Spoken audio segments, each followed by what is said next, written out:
The thing really for the people who are not ulama, so they should actually attend the classes of the ulama for tafsir or some tafsir which are easy. Like in Arabic language, for the common people who don't know much knowledge, they don't want to scholarly tafsir. One of the good tafsir says called Shahid Rahimullah Ta'ala, very nice literary and also, da'wah, something we can differ, but it is good for the common people.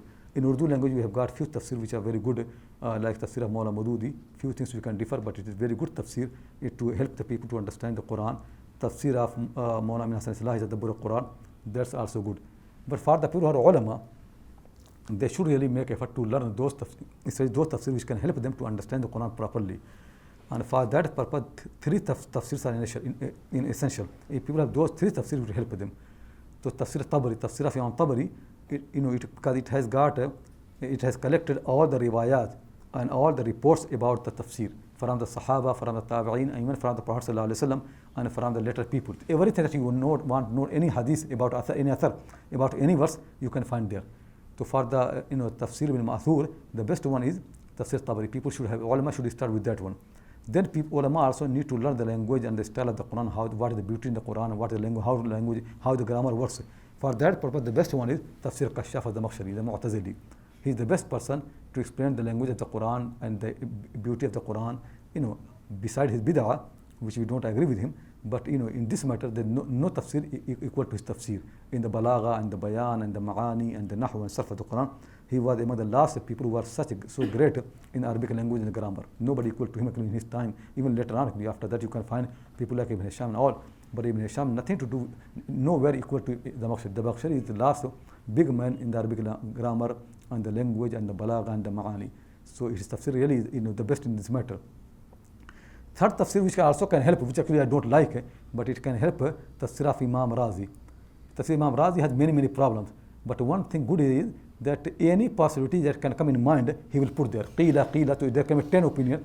Those 10 opinions are actually not valid, but at least it can help you to understand, to have different different angles of the Quran. But be careful about that, because most of these things really is coming from his mind of philosophy. It's not really very true, but it at least can help you to think. Or at least he raised the right question. He raised the question. He did not answer the question properly, but you can learn from him the question properly. These three things are very important. But among the later people, the person who really spent his life properly to understand the Quran is Mawlana Ahmad Farahi rahimahullah ta'ala. Many verses, 30 years of his life, just Quran. Really amazing things. If you have some time, you find his books, you start reading some of them.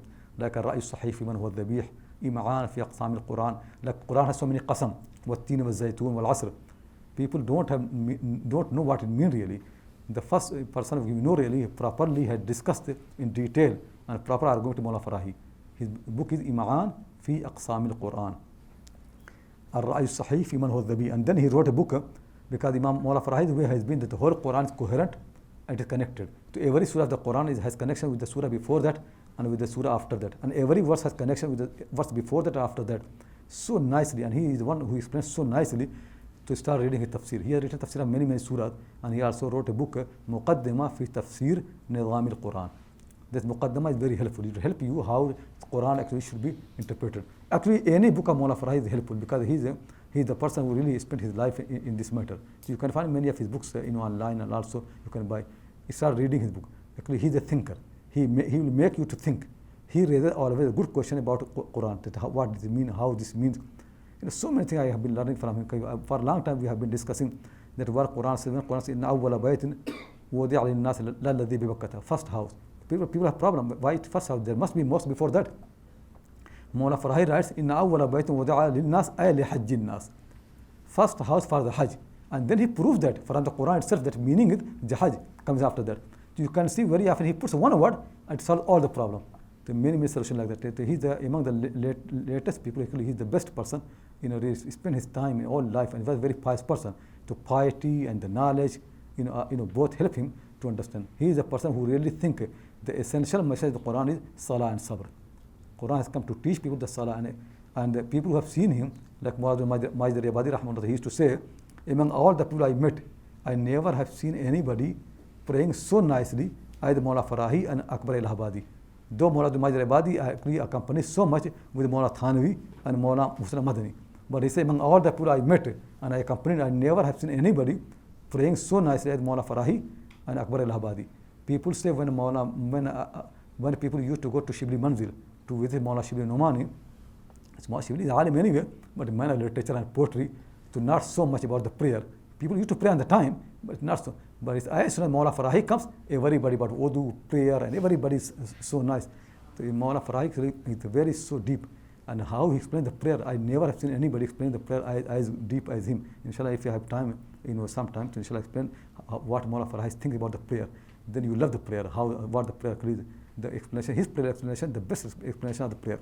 I never have read anywhere else like that. It is so nice, so touching the heart.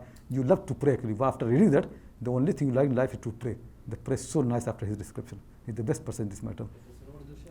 No, in Arabic, all those things. Not only that, he discussed the times of prayer, the rakah of the prayer, why 2 rakah, why 4 rakah, dhuhr, why this time, why that time, and so logical and so much from the Quran.